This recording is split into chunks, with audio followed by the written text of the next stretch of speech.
Home Affairs Minister Tony Burke has branded the arson incident on the Melbourne synagogue an attack on Australia itself. He was at the East Melbourne synagogue with former Attorney General Mark Dreyfus. Our political reporter Olivia Casely joins us from Canberra. Hi there, Olivia. Some pretty strong words from the Home Affairs Minister.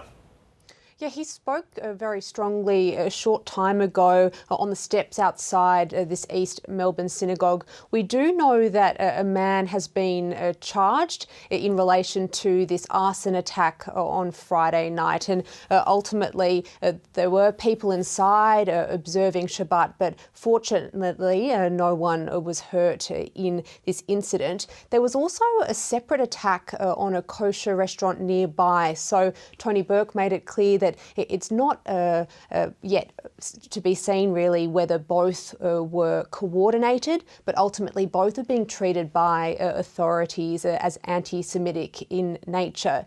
Tony Burke essentially condemned these attacks and said whilst the government has made legislative changes to try and clamp down on hate speech and hate symbols, he described the push to try and clamp down on these kinds of incidents and anti-Semitism more broadly as something that the entire Australian community needs to do. He says that he spoke with Amir Maimon, Israel's ambassador to Australia, yesterday, and he provided some more detail this morning.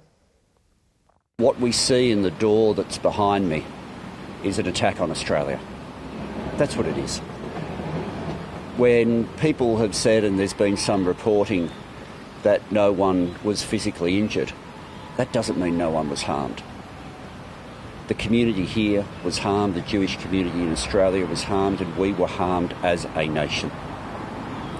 There were 3 attacks that night, and none of them belonged in Australia.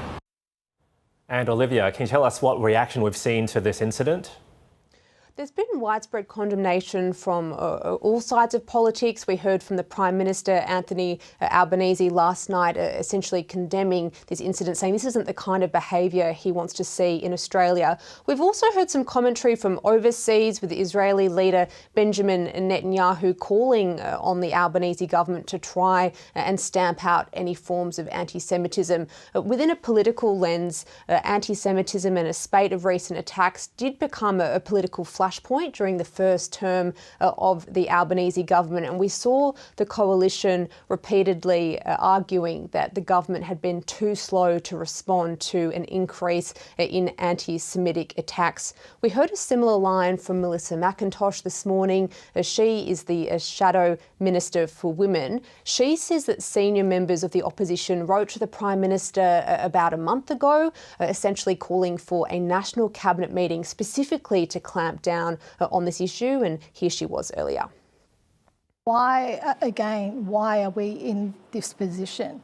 Attack like this on the Jewish community, as abhorrent as it is also an attack on all Australians.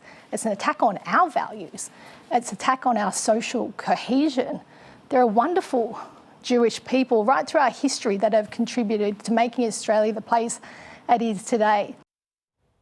So the Prime Minister did create a special role. It was known as the Special Envoy for Social Cohesion, and that was held by Peter Khalil. That was last term of government. That was quietly discontinued after the election. And interestingly, at that press conference earlier with Tony Burke, the Home Affairs Minister, he was joined by Mark Dreyfus, a Jewish Australian, and that was the first time we'd seen him since he was removed from the Attorney General portfolio. And what was a bit of a controversial cabinet shake-up post the election, certainly within Labor's ranks.